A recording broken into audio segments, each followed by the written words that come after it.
Hello everyone, I, Brother Janming, have a question for the jewel receipt with you today. Before, I've talked about YouTube before, which is about the issue of value preservation, but it's close and some customers ask me, and I also saw some YouTube on the internet which is about jewelry.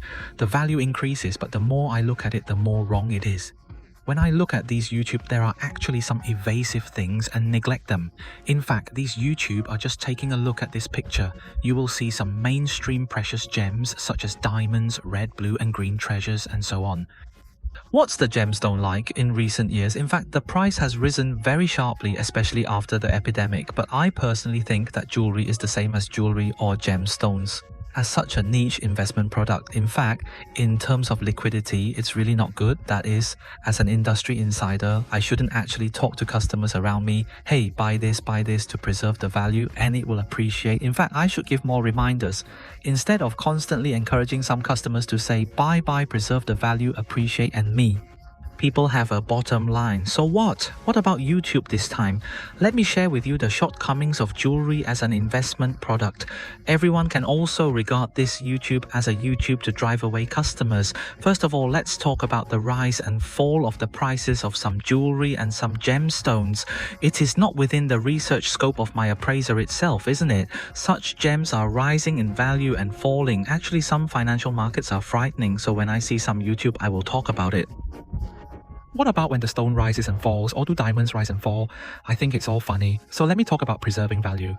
The issue of value added. Here are a few points I think we should pay attention to them. The first point is, what about when you sell gems with the same merchant?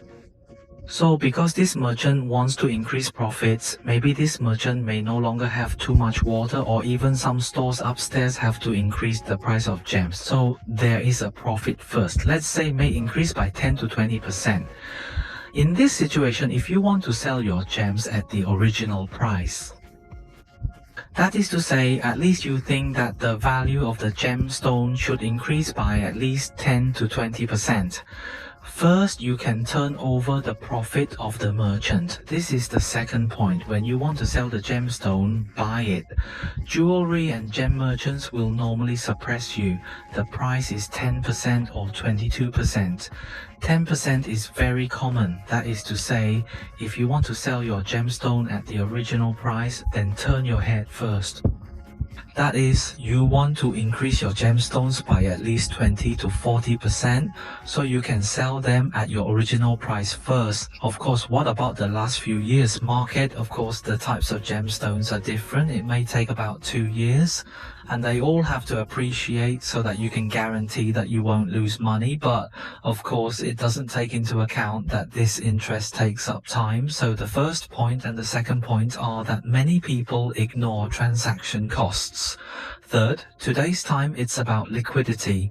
As I said last time, on the premise that the merchant is willing to accept your goods, in fact, it's a merchant who will decide whether to accept your goods or not, based on the funds or inventory he has at that time. That is, for example, if you tie an ordinary 30 diamond, if a merchant already has a lot of 30 similar diamonds at that time, my desire to receive your diamond will be lower. And what? I didn't even mention it because there are a lot of merchants on the internet, so I just bothered to talk about it. I won't give you cash directly for a lot of time, so I just ask you to put the goods on consignment. When you sell it, you can get the money first.